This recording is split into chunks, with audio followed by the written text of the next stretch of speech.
Hey, I'm Danny Harf, pro wakeboarder, Ronix team rider, and part owner. Here to talk about my 2012 One board. We got a brand new shape this year, and it comes in 3 unique constructions. We have the Modo, we have the ATR, and the Time Bomb, and they're all 3 based off the same board shape.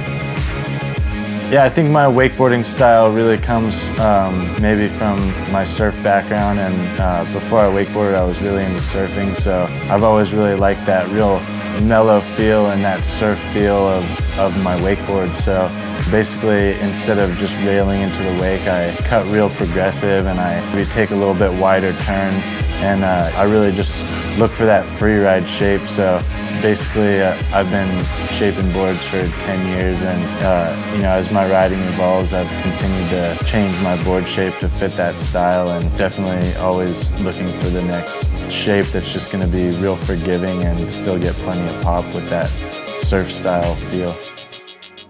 So when we first came out with the original one board shape, there was a really unique feature, and that was having a real full round rail through the center of the board, almost like a surfboard style rail. And what that does is it really just not only gets the board riding higher up out of the water and makes the board feel faster, but it also just makes it a lot more forgiving and gives that board a really unique feel and forgiveness that you don't get from having a hard edge the whole way down the rail. So my second one board shape was basically had the same surf style rail, but we changed some stuff to make it easier to ride and transition off that real full rail into the harder rail a lot better. So new for the 2012 shape is basically a new variable rail, which makes it transition smoother from edge to edge, faster rocker line for even more top water speed, wider tip and tail, more surface area, which just makes the board feel more stable on the water, and also is going to increase the pop of the board. And the board also has deeper channels in the tail, which gets it riding higher up out of the water and breaks free a lot more easily.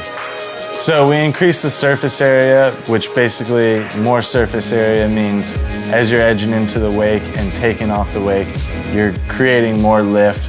There's more board underneath you to create that lift, and there's a bigger sweet spot to take off from. And as you land, just having more board is going to give you more stability and a softer landing overall. So for the rocker line of this board, you know, I've definitely always really liked a 3-stage rocker. I'm looking for that straight up pop, but what I wanted to get out of this board was still keeping that top water speed and the 3-stage rocker line, so the board just has even more glide and is more consistent on the water.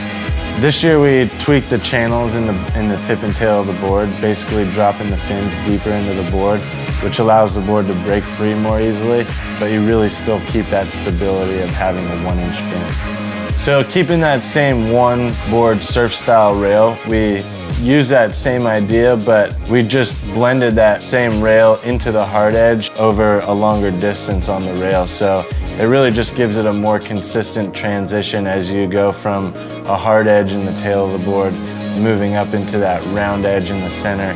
It's just a lot more consistent transition as you turn from edge to edge. Board companies are always trying to go lighter and stronger, and I think we've found the perfect blend with our new Mod Pore foam as far as a weight to strength ratio. Our new polyurethane foam core has a new molecular foam structure that eliminates any weak spots or inconsistencies in the board. In addition to the Modelo, we also have the all-terrain ride, which has all the same features as the Modelo, but it also comes with 2 carbon strips both on the top and on the bottom of the board, and that carbon is going to react 7 times faster than the fiberglass. You know, as you go out on the water, you're basically edging over chop and over the wake and landing, and the board's really wanting to change shape, so having that carbon in the board is really going to hold the board into its original intended shape. The ATR edition also comes with a centered slider base, which in the past slider bases have maybe either felt slow on the water or slower on the rail. So basically the goal of our centered base is to keep all the feel on the rails without losing any water speed. The centered slider base is also going to increase the durability of the board, so it's going to help the board hold up through all the abuse of riding a park. Thanks for checking out the 2012 Ronix line. I'm Danny Harf. Hope to see you out on the water.